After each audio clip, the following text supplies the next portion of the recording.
This morning, we're one-on-one with Public Advocate Jumaane Williams. We'll hear his views on the firing of Officer Daniel Pantaleo, the epidemic of local gun violence, his call for safer streets after 19 cyclist deaths, and what his office has accomplished in just the past few months. Now, from 42nd and 2nd, this is Pix 11 News Closeup with Marvin Scott. Good morning. Jumaane Williams has only been on the job 5 months as the city's public advocate, and already he's running for office again. Williams was elected last February to fill the unexpired term of Tish James, who took over as the state's attorney general. He'll face off for a full term of his own in November's general election. So good to welcome you to Pix 11 News Close-Up. Thanks for First having me time again. as the public advocate. I know you, in recent months, you've been working on restructuring the office, which many people say should be eliminated. We'll talk about that a little later. But I want to begin with last week's decision by Police Commissioner O'Neill on the Pantaleo, firing Officer Daniel Pantaleo 5 years after the chokehold death of Eric Garner. Yeah. I just want to let's hear the commissioner. In this case, the unintended consequence of Mr. Garner's death must have a consequence of its own. Therefore, I agree with the Deputy Commissioner of Trials' legal findings and recommendations. It is clear that Daniel Pantaleo can no longer effectively serve as a New York City police officer. In carrying out the court's verdict in this case, I take no pleasure. I know that many will disagree with this decision, and that is their right. There are absolutely no victors here today. Not the Garner family, not the community at large, and certainly not the courageous men and women of the police department. No victors at all. But you afterwards said that there was a small semblance of justice deserved, and you said we must move forward now. Your reaction to the commissioner's decision? Well, it definitely took some courage for him to do that. I agree with the decision. I also agree that it was 5 minutes too late. That decision, 5 years too late. That decision could have and should have come many, many years ago. Again, I always say that I don't know Daniel Pantaleo. I know he's someone's son, he's someone's family member, people care about him, but that's not what this is about. What this is about is on the job that he worked in, he used an illegal banned technique and killed someone. And there has to be accountability for that. We think there should have been higher accountability, but at minimum, you should no longer be a police officer. You on the force is not just an affront to the community, it also is not helpful to the men and women who come to work every day and not have to deal with the fact that someone who killed someone is on the force. And so this was the only decision I think they could have come to. It was way too late. Was this, as you say, justice deserved, or was this a politically motivated decision coming 5 years, as you say, 5 years too late? I think the political motivation was making it take 5 years. It's an unusual case because there was no I feared for my life. Not all the time do we have video of what occurred from the very, very beginning to the very, very end. We all saw clearly what happened. If you can't get justice on a case like this, what does it say to all the other ones that we witness when we do hear, oh, you feared for my life, oh, you don't see the whole picture, oh, we don't know exactly what happened. This was clear. Who would you say is responsible for this dragging on for 5 years? Where do you place that responsibility? I blame it squarely on this administration and on the mayor. Bill de Blasio, 100%. He and actually the commissioner have utilized the ability to suspend officers previously. They fired officers previously. They have misled the public, the mayor in particular, saying that the DOJ asked them not to proceed when the DOJ has made it clear that that was never the case. But, you know, I want to be clear, there were 2 presidents, Obama and Donald Trump, and 3 attorney generals who also decided not to move on this case. And so there's some culpability there as well, although they were reviewing something else. They were reviewing whether civil rights violations occurred. I think they got it wrong there as well. But clearly here in a departmental trial, it was quite clear to anyone who saw this and had any kind of semblance of justice around them that this man could no longer be a police officer. Now, the mayor contended that there couldn't be action in New York City until the Department of Justice was completed with this investigation. However, DOJ came out and said, no, you don't have to wait. So actually, the mayor, he could have made this decision long before the police commissioner. That's absolutely 100% true. And he has for far too long been spreading misinformation and actually been an impediment to justice. As a matter of fact, the mayor can and has suspended police officers without pay previously. There was an officer not too long ago, I believe it was in April of 2016, that gave someone a traffic ticket and blamed Bill de Blasio for having to give it. That officer was suspended within 2 or 3 days. So there was no reason that this mayor couldn't take any kind of action. In fact, Mayor Rudy Giuliani fired a police officer for using a banned chokehold that killed Anthony Baez. He also fired firefighters, summarily actually, for a prank that involved racism.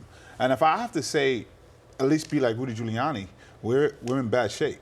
Now, I understand that during a meeting with the Garner family at Gracie Mansion, the mayor, in fact, did say he had the authority to make that decision, but yet he waited this period of time and passed it on to the police commissioner. Depending on when you're listening to the mayor speak, he says different things. He says he does have the authority, he doesn't, it's up to the commissioner. It depends on the day. With this case, he could not have bungled it any further than he did. And we're all so very disappointed because on these issues, these are the issues that got him elected to begin with. Let me ask you about the sergeant who was the supervisor on that, Sergeant Kizzy Adonis, who has been, her punishment is being denied 20 days vacation. Do you believe that was justified, or do you feel that she should have had more of a penalty? I'm actually trying to get more information on specific officers. I do know that there are many more officers that should be going through disciplinary trials. So I would thought that we understood that Kizzy Adonis was going to be going through this departmental trial, which I thought was just. But I just wanted to understand why that stopped. All of a sudden, there seemed to be some kind of plea deal. There are some questions about when she actually got on the scene, and so I'd like to understand a little bit better. The person who was primarily responsible was Daniel Pantaleo for not even waiting for a supervisor to come. But there are other officers. There are officers who lied on official documents. I think they have to have departmental trials, and someone like that probably shouldn't be an officer, a police officer. If you're going to, after someone has died, say that they were selling upwards of 10,000 cigarettes on an official document, there has to be accountability there. So still many questions there. This was a very painful decision. It was obvious of the police commissioner. Do you fear that this just might provoke him to resign? You know, I hope it doesn't. We disagree on some things, but I generally think he is trying to do the right thing. And so whomever is there, we're going to have to push because policing and discussions of policing are difficult, particularly when you have people like Pat Lynch and Ed Mullins who are fanning the flames unnecessarily. We have to both agree that we support our men and women in the police department and can support accountability when something goes wrong, and those things are mutually exclusive. And we have to have the discussion with adults in the room, and I think he's a good person to continue to have that discussion. So many other things to talk about. Let me ask you the final question before we go to a break. You were quoted as saying, we must move forward together. Where do we go? Doesn't this provide the closure that people have been looking for? Is this over now that Pantaleo's been fired? No, it's not closure, it's a step. And we have to continue making these steps. The problem with this discussion is every time something happens, people believe that that's the end of the discussion. But like anything else, the discussion is continuing. It's a living thing. Policing changes depending on what's happening, where you are. That discussion has to be alive, and we have to be able to have it without so much contention. Okay, a lot more to talk about with Public Advocate Jumaane Williams. Stay with us. We'll be right back after this break.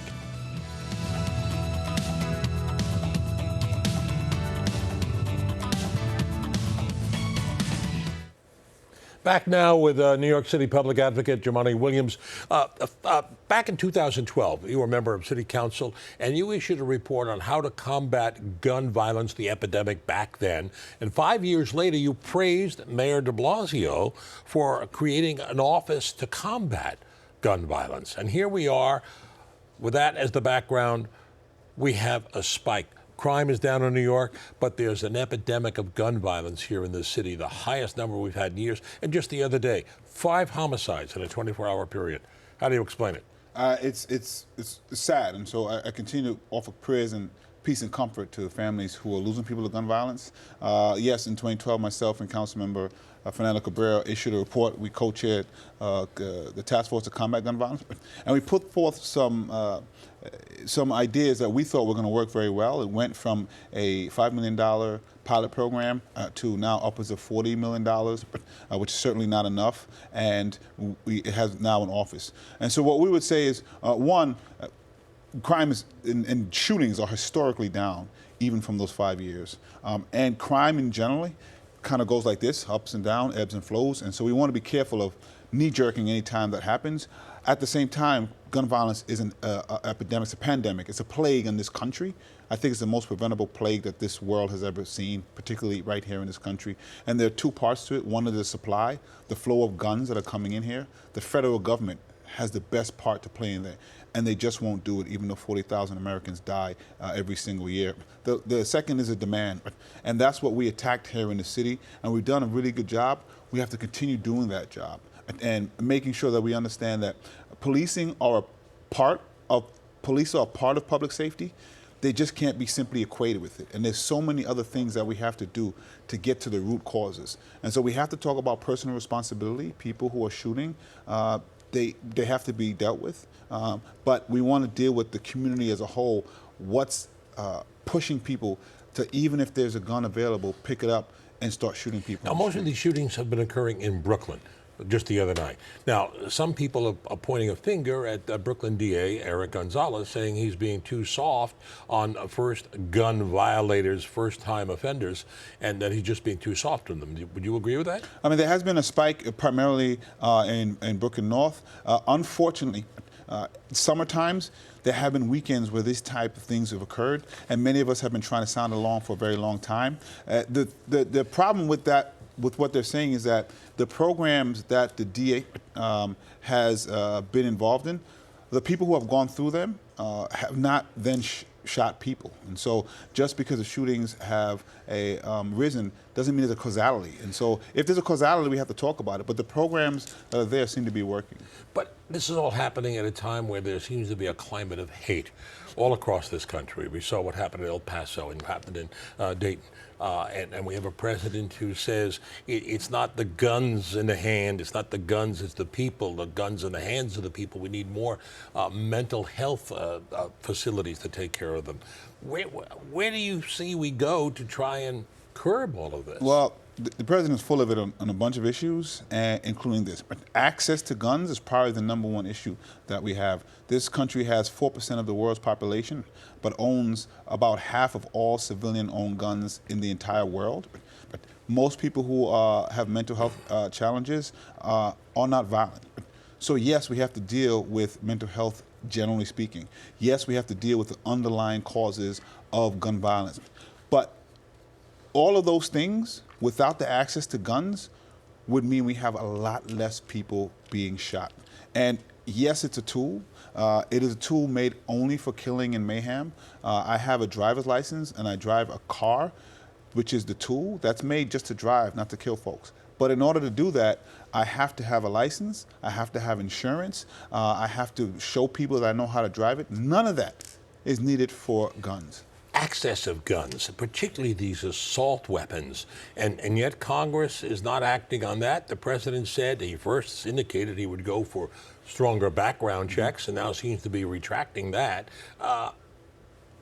The NRA seems to be holding this all over. It's primarily the leadership of the NRA. Most Americans, including NRA members, believe in many of these things that are put forward to deal with the absurd, seems like unlimited access to guns. It is the leadership of the NRA who I guess need to make sure the gun manufacturers make money. And yes, mass shootings are problems with these machine gun, these assault rifles, which shouldn't be in the hands of folks. But I want to make clear the majority of gun violence is handgun violence, and we have to deal and curb the unlimited access to that as well, because all illegal guns were legal at some point, and we have to deal with that issue while protecting the Second Amendment. How much do you attribute this to the current political climate in the country, all this violence?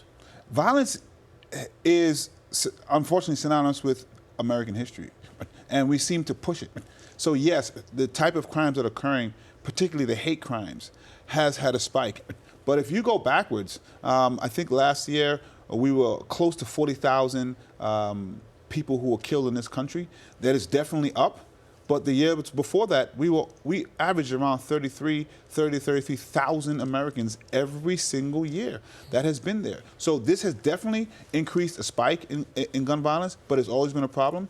And it's most clearly increased a spike on hate and hate-related deaths related to gun violence. And how about President Trump? Do you feel he's a racist? It is quite clear that the president and the people who support him is they have two options. They're either racist bigots or they have no problem supporting racist bigots, white nationalism, white supremacy. Those are the only two choices you have.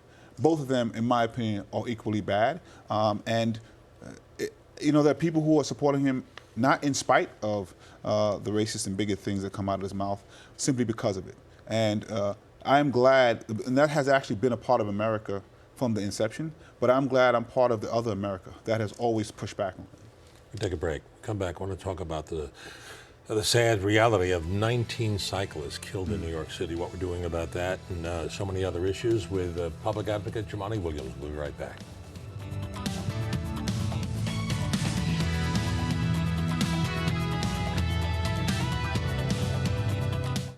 Back now with Jumaane Williams as public advocate, you're an ombudsman for the people. You've been hearing a lot of complaints about safety on our streets, particularly in the light of 19 cyclist deaths this year. You recently held a press conference and you say you have a plan to try and make our streets safer. What is that plan? Well, one, Vision Zero doesn't seem to be working, and nobody can look at the numbers and say that we don't have to do something. And as a driver, I understand what we're used to as driving, but that simply has to change.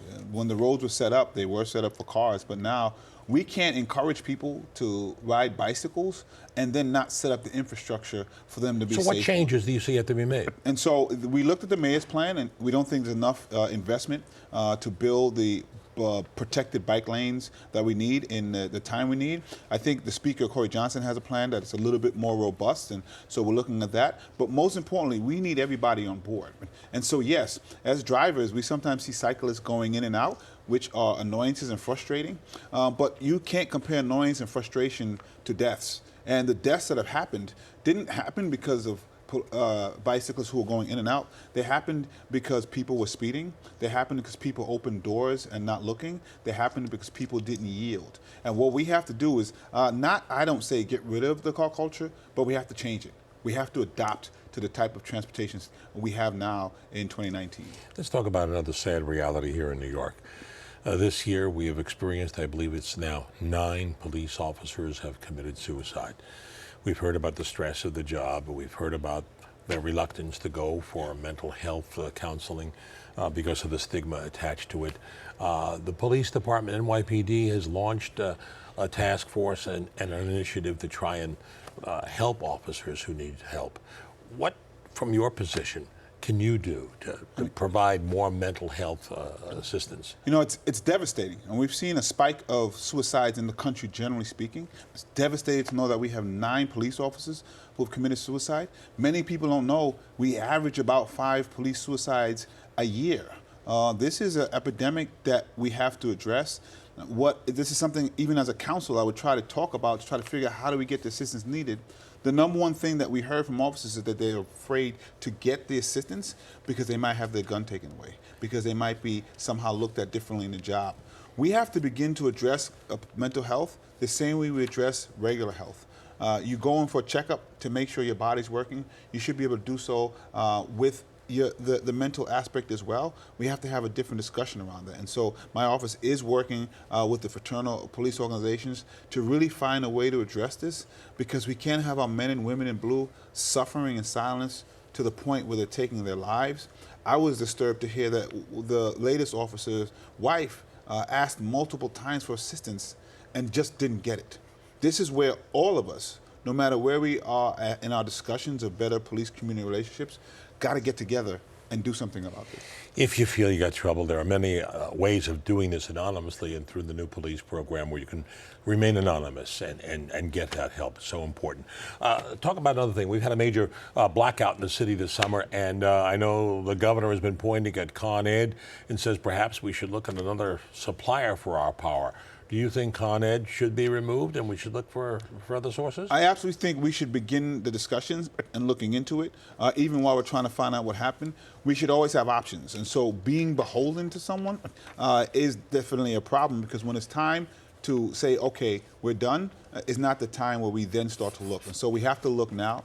What we found in our kind of investigation of what occurred and meeting with Con Ed, there seems to be some things that could have been done differently. One of them was definitely communication. We're trying to understand why the administration and the Office of Emergency Management and the de Blasio administration wasn't communicated with, and where the communication was lax, because it seemed to be a time period of when Con Ed made the decision that they had to induce a blackout to prevent a further problem, and then the public found out. And that's a thing that we're focusing on in the Public Advocate.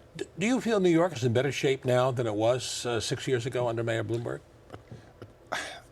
Look, housing and homelessness is absolutely worse. There are parts of policing that are better. When it comes to accountability and transparency, it is not.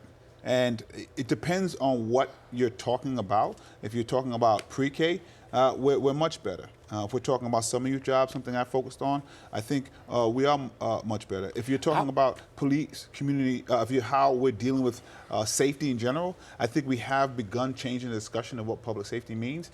But this mayor, I think in so many areas, the wave that he came in with, and the ability that he had, and so many people had hopes, I think many of those hopes were dashed. So if I asked you to give him a grade, teacher, what would you give him? I don't think I'll give a grade. I'm not sure that it's constructive, but I do think that there are many things that were said were going to happen and who he was going to be, and we haven't seen that. And I'm trying to figure out what happened to Public Advocate Bill de Blasio, because if Public Advocate Bill de Blasio spoke to Mayor Bill de Blasio, it'd be a very heated conversation. Do you feel he's abandoned the city in this effort to run for president?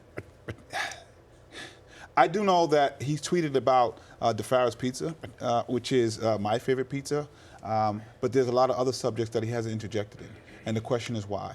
I can never begrudge someone for running for president.